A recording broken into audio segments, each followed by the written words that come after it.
Well, I have waited a long time, but this trailer has finally arrived. And as you can tell, I've already put it to work before I could even take a video of it. So I actually ordered this trailer last year and kind of went through there and picked out everything that I wanted. As you can tell, it fits the truck perfect. When I bought this truck, I knew that I was going to get a gooseneck trailer. I'd always kind of wanted one. These trailers do pull better moving equipment versus a, technically bumper pull. It just spreads the weight out. He puts it right over the axle and it just rides, and you can actually tow more. So when I bought this truck and had the bed put on, I went with this style bed just so that the boxes are lower, so therefore you can hook a gooseneck to it a whole lot easier than a standard service body that has, higher sides. So all that fits just like I wanted it to, just absolutely perfect. This is a 2024 PJ's 32-foot hydraulic dovetail. Getting tired of picking up ramps all the time. I did not need a trailer quite this long, but the way this is set up, it's got the 22-foot deck, 10-foot dovetail, or maybe it's 20 and 12. I think it's 10 and 22 is what it is.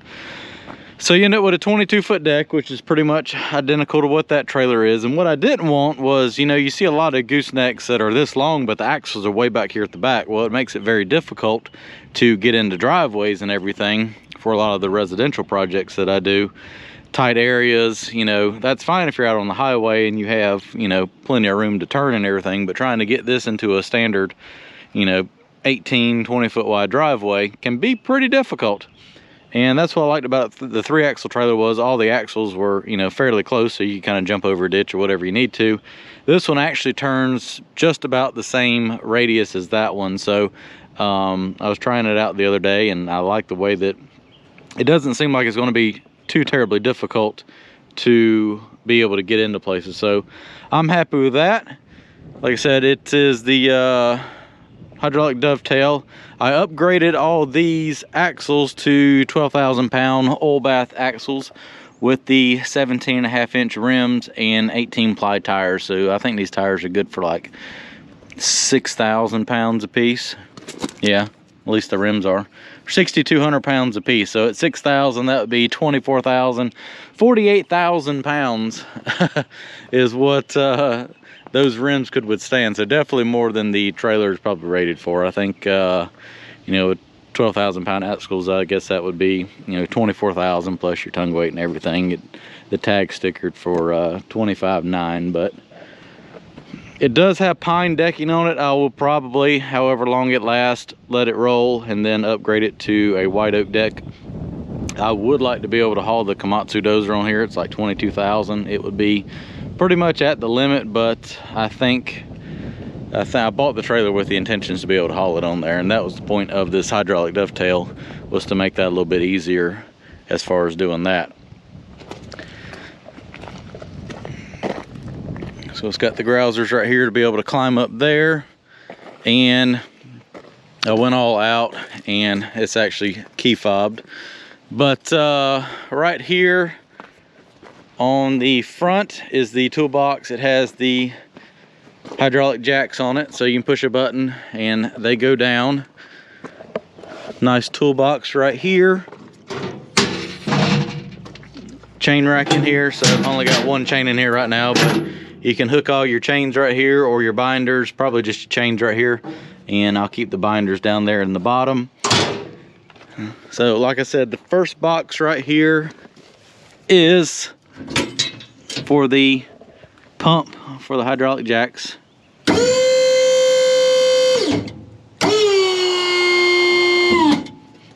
All these have built-in chargers that run, that the truck charges up, and you also have a 110 outlet plug to plug in right there.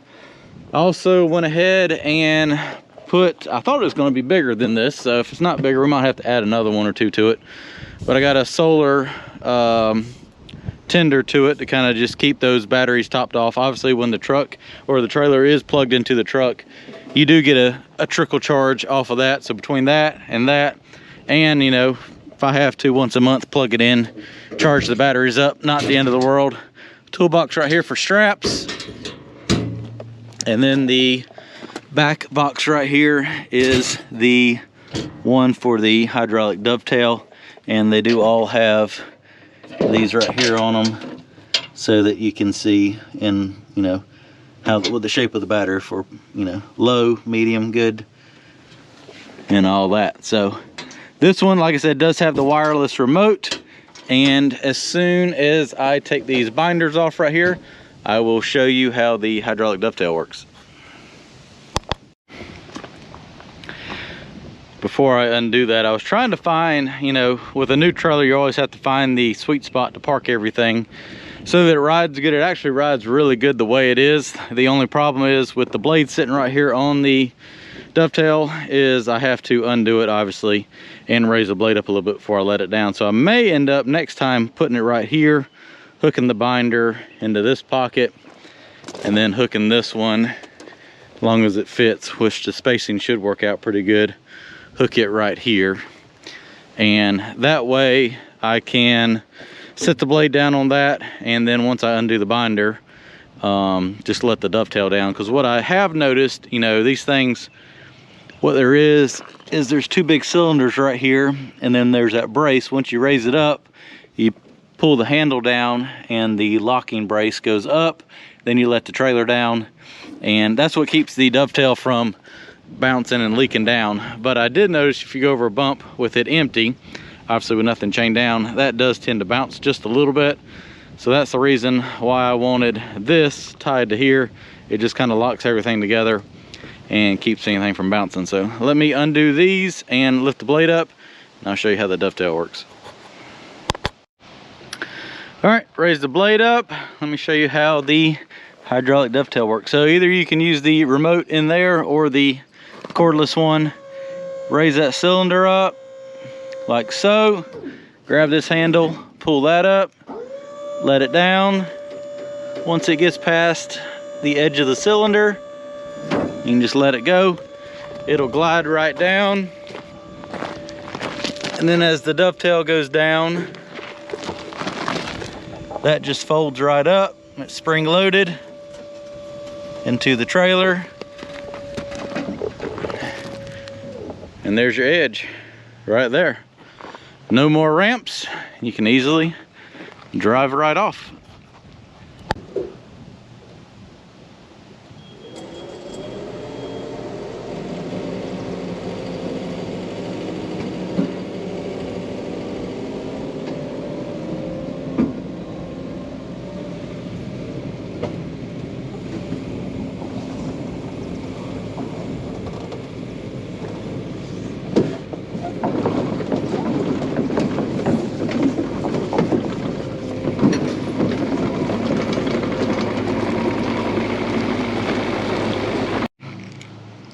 Doesn't that make for a nice, easy unloading?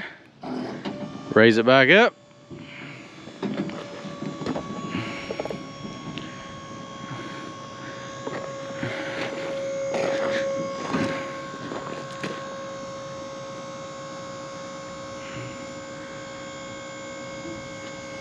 Then once that gets to where it needs to be, just lock that lever right in. You can kind of see how the guard kind of glides over the cylinder.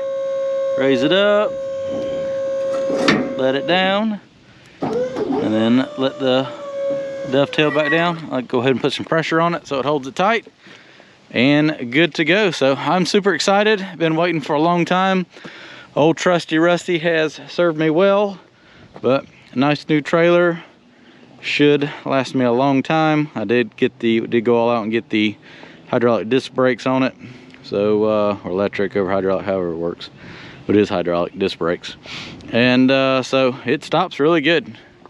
Good stopping power, good strong trailer, should fit my needs and hopefully make life a little bit easier. But I do have, like I said, a little bit more room to be able to put stuff on the trailer.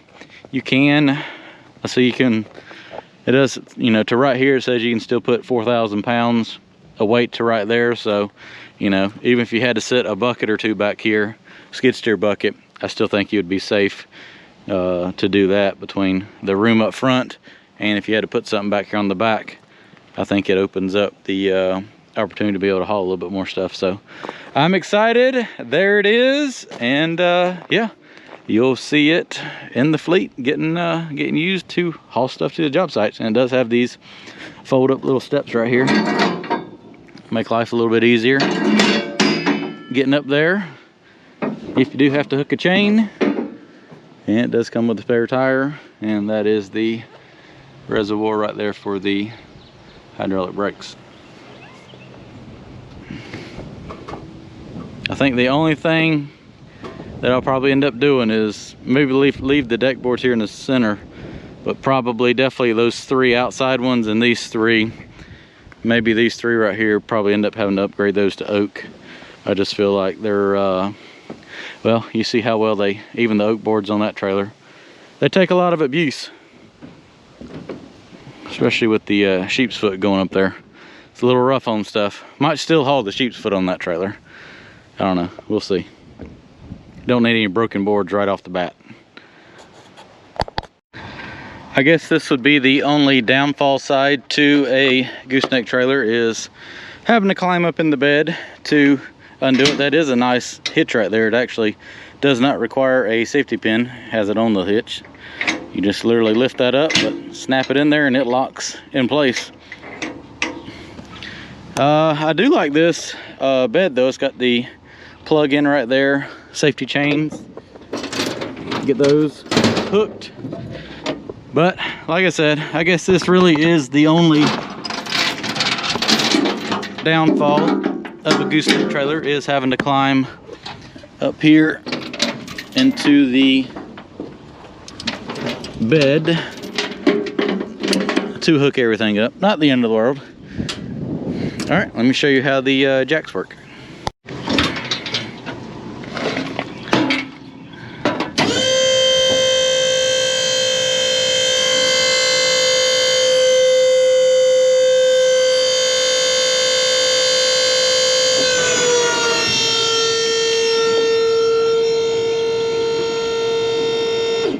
Easy peasy.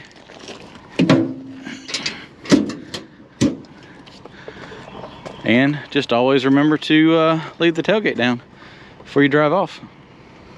Well, there it is. I'm happy with it.